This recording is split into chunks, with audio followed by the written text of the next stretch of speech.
Hey friends, welcome to Miss V the Storyteller Podcast. I am your host, Miss V the Storyteller, and I am so thrilled that you are here to listen to another story. I pray that you have been enjoying the stories that I've already shared. If you've not had the opportunity, please go over and listen to them. The one last week was about a haunted apartment, and the one before that was about a great flip and fall. So they are very funny, very entertaining.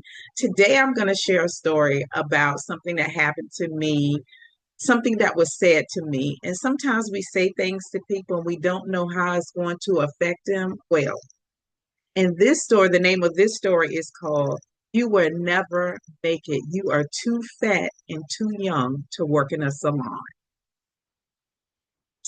Yes, but before I share the story, do me a favor. Of course, I'm going to ask you to push the thumbs up button. That means you like it. Also, share it with people, tell them about the podcast and comment.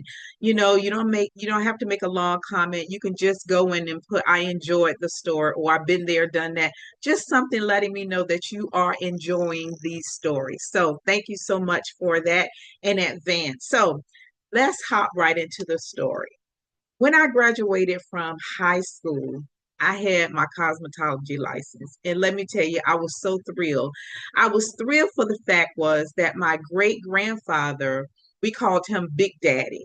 And some about 2 years ago, I shared a story about my Big Daddy. So if you want to hear more about him, you can go and look it up. It's called My Big Daddy. But my Big Daddy, he had several businesses, and two of them was a barber shop, and behind the barber shop was a beauty salon. And me and my mom and my sister, we would get our hair done there, and my brothers and my dad would go to the barber shop, of course, to get their hair done. So I spent a lot of time there, and I always wanted to work in a salon. So having my cosmetology license was like the best thing in the world. So proud of myself. So I started my journey looking for a salon. I had quit my job working at the grocery store, so I needed to work. I went to an interview and I got the job. I was working in a salon. It was just me and the manager and the owner, Tony. We didn't see him that often. I mean, I think the whole time I worked there, I saw him twice. So I went in, and the manager was so nice and so gracious towards me. She even taught me things that I didn't learn in cosmetology school. So we had a great time. We got along great. And one of my fondest memories is the day that a walk-in came in. This lady came in and she wanted her hair done. She had a huge event planned for that evening, and the person that was supposed to do her hair fell apart. Something happened, so she wanted to updo. The manager asked me if I could do it. I said, "Of course I can do it. Yes." I did her hair, and let me tell her hair looked amazing. She was so pleased to the point she gave me a huge tip. She left about a couple of hours later. A pizza delivery guy came and he was delivering pizzas. And we looked at each other, the manager and I, and like, we didn't order these. And we told him, he's like, no, no, no, no, there's a note. And the note was basically this: it was her husband's. The customer that I did, it was her husband. He sent us pizzas to thank us, first of all, for working her in and for doing a magnificent job on her hair. He really enjoyed it. So the manager and I was like, oh my God, nobody's ever done that for us before, but we were grateful. The next day, we're at work, and my manager, she liked the newspaper. She liked print paper. So she had the newspaper, and she opened it up, and on the front page was my client, her and her husband. Apparently, he was some big wig in the military, and he was being honored that night and getting a medal. So all the big wigs from the city and the state was there for him, and they had this big spread and write up. And there on the front page was her and her husband, and she looked amazing.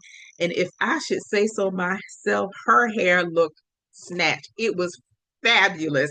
I was so proud of myself, y'all.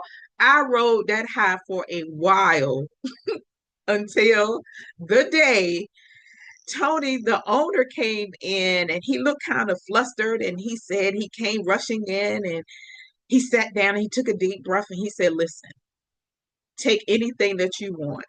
They are foreclosing on this salon and they're going to be putting the locks on the door. So take everything that you want. You can have it. Then the manager looked out at each other like, what? He said, take it.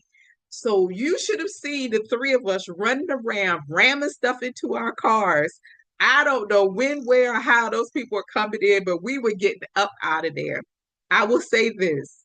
The next salon that I was going to be working at, I was going to be well equipped because I took stuff I didn't even know that I would need, and I did. I was a little, thrown back by this. However, it only took me a couple of weeks to find another job in a salon. So I went in and I um, got the job. This particular place was a little bit different. The only person that worked there was the owner of the salon. And I should have known better. I was 18, 19 years old.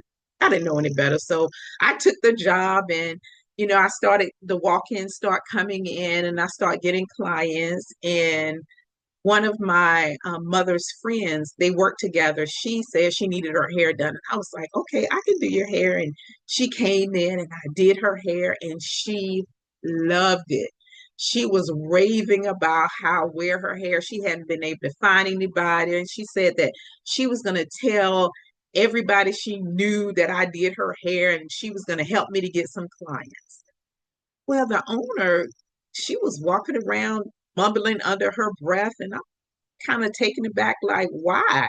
I'm bringing business, into the salon.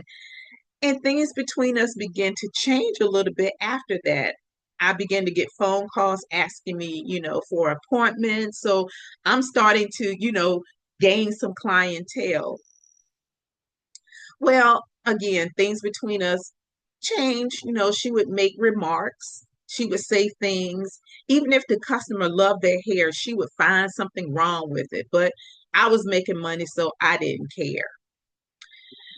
Now, one of the things that happened that I should have just gotten my hips up out of there, but I didn't, was one night I had a client who wanted to come in later in the evening, so I stayed. She was there, so my manager, she had a customer, she also scheduled late.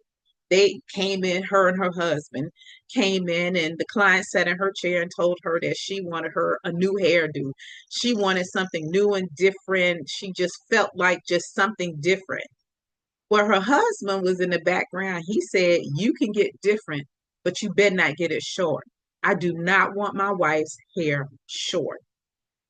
We all like looked like, wow. And he was a big dude and he looked very intimidating. So as I'm finishing up my customer's hair, I asked the manager, do you want me to stay? I could clean up or whatever. And she said, no, once you finish your customer's hair, you can leave. Well, I could tell she was scared. I could tell the wife was scared. The husband was sitting in the waiting room looking at a magazine and he just kept looking up. And I'm like, I don't think this is going to go well. I left the very next morning. I pull up. Now, there's some things about the manager that wasn't so quite well. One of the things is she was always late. And I think that was one of the reasons why she didn't have a big clientele because she was always late. The second thing is that she used that salon as her personal laundromat. Any given day, you would see piles of clothes in the back room all over the floor. Yes. And she had some other issues, but those were the main two. When I pulled up, I saw gel dripping from the glass in the front window.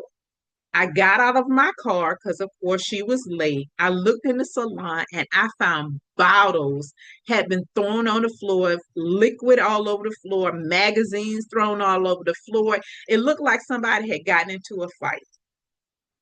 Well, when she finally arrived, she looked upset and I asked her, what happened? And she said basically the husband of her client went off, cussed her out, start throwing things around, flipping tables, doing all of that because his wife's hair was shorter than he wanted. And I thought that was kind of strange because the man said he did not want her hair short. Well, she told me the wife said once the husband left, she wanted her hair short. She didn't care. It was her hair and she would deal with the husband. Excuse me. So I didn't believe that because that wife looked terrified. This is what I believe. I believe the manager messed up and ended up having to cut the client's hair shorter. The reason why I say that is because I watched her. She didn't have a big clientele, and she had some issues with some of her clients' hair to the point where a few of her clients asked me to fix their hair. I asked her out of pure courtesy, do you mind if I do Mrs. So-and-so hair? She called and she asked me. The manager said yes, but I could tell she was not happy about it. And that could have been some of the reason why she was acting differently towards me. So we went in, we cleaned up everything, and she told me that I could leave. And I said, well, I have customers. She was like, we're not doing anyone today. We're going to clean this mess up and we're both going home. So I said, okay. As I was driving home, I thought about it and I said, something is just not right. So a couple of days later, I arrived to this scene. This was the last straw for me. When I pulled up, the power man was there and he was in the midst of turning the power off. She was begging him and asking him to please don't turn the power off. We had customers coming in. We needed the power. That man was not moved by her at all.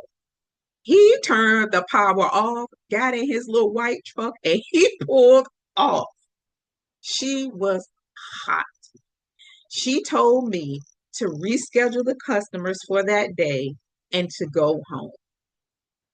That was it. I got in my car, and as I was driving home, I thought this is a toxic situation to be in. Every time I turn around, something is happening, and she's always finding something wrong that I'm doing. So I decided I was going to put my 2 weeks in, and that was going to be that. It was too toxic. Next day, I arrived and I gave her my 2 weeks notice. This chick went off. Through her rant, these words came out of her mouth. She told me that I would never work in another salon because I was too fat and I was too young, and nobody would hire anybody like me. And she took pity on me and given me the job. She hurt my feelings, but I did not let her see it on my face. I didn't let a tear come out of my eye. I stood there and she said, as a matter of fact, you could just pack your things up and leave now. I was like, wow. I began to pack my stuff up. She was in the back room just going off, still going off, saying all kinds of things. And I walked out the front door. Well, as I was driving home again, I thought to myself, I'm too fat and too young to work in a salon. Huh? I worked in a salon before she hired me and didn't have a problem. And she hired me. Yeah, she says she hired me just out of pity. I didn't believe that. But you know what I didn't do? I didn't allow her words to diminish who I was or to dim my light. I made up in my mind that I was going to prove her wrong. I began to look for another salon, but I did not look for a salon that was small and owned by somebody else. I went and found me, what do you call those? A chain salon. Yes. I went and worked for a chain because I was like, it's too messy over there. I had found a salon that I could work in, which was a chain, and I was doing well. And one day I drove past the salon and I saw this huge sign on it that says for sale. She had gone out of business. So I thought to myself two things. The first thing I thought is maybe she couldn't find a skinny older person to work with her, or she could never pay that power bill because that power man looked like he had been there, done that with her. And that day that he turned the power off, he was like, I don't even want to hear it. Click, turn the power off. So I hope you enjoyed that story. I shared that story with you. And one of the reasons I wanted to share that story is this. When people get in their feelings, and they will, they may say something to you to try to hurt your feelings. Do not allow that person to dim your light. I didn't. Do not allow that person to make you feel less than. Know who you are. I knew who I was. I was a good cosmetologist. I had customers coming in asking for me. So I knew my weight and age had nothing to do with it. But in the moment when it was said, my feelings did get hurt. But I was young, but I was smart enough to know not to allow words from other people to dim my light. So I pray that you enjoyed this story. I pray that you would have an amazing day, and don't forget to thumbs up, like, share, and subscribe. All right, friends, have an amazing day. Bye.